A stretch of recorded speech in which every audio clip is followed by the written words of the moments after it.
Chapter 7. New Americans.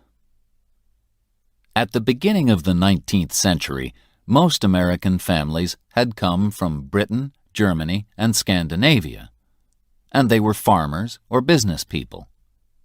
But soon that began to change. Factories were built, and cities grew. Poor people arrived from other countries hoping to find work. Between 1840 and 1900, about 5 million people came from one country, Ireland. Another 5 million immigrants came from Italy, and millions more from Russia, Poland, and other countries of Eastern Europe, hoping to find jobs and freedom. America kept an open door until 1924. And about 27 million people arrived between 1880 and 1930. They were often poor, had different religions, and had not been to school for very long. There was a lot of prejudice against them. Immigrants from Europe arrived at Ellis Island in New York, where they were all checked for disease and for other problems.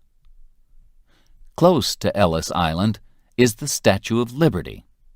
Liberty means freedom.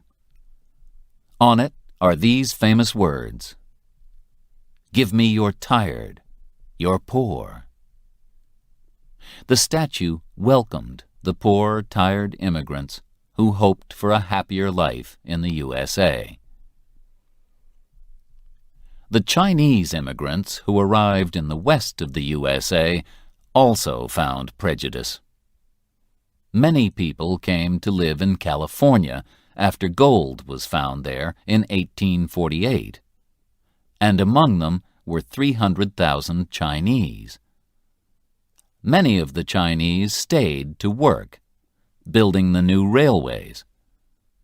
Like black people and Native Americans, the Chinese had no civil rights, and after 1882, they were no longer allowed to enter the USA. But in the 20th century, Chinese people started to arrive again, and now the cities of the West Coast have large numbers of Chinese families. The writer Amy Tan tells stories about life as a Chinese American in The Joy Luck Club and other books. Today, most immigrants to the USA come from Spanish-speaking countries like Mexico and Puerto Rico. More than 6 million have arrived since 1980, and Spanish has become the second language of the United States. The Irish, Italians, and Eastern Europeans usually stayed in the big cities of the East or the Midwest, like New York, Boston, or Chicago, and worked in the factories.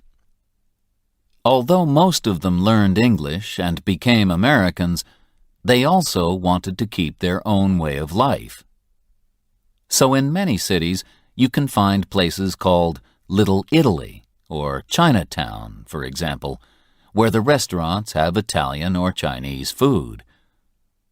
In New York, Boston, and Chicago, St. Patrick's Day is a big celebration for the Irish on the 17th of March, and Chinese New Year is a big celebration in San Francisco.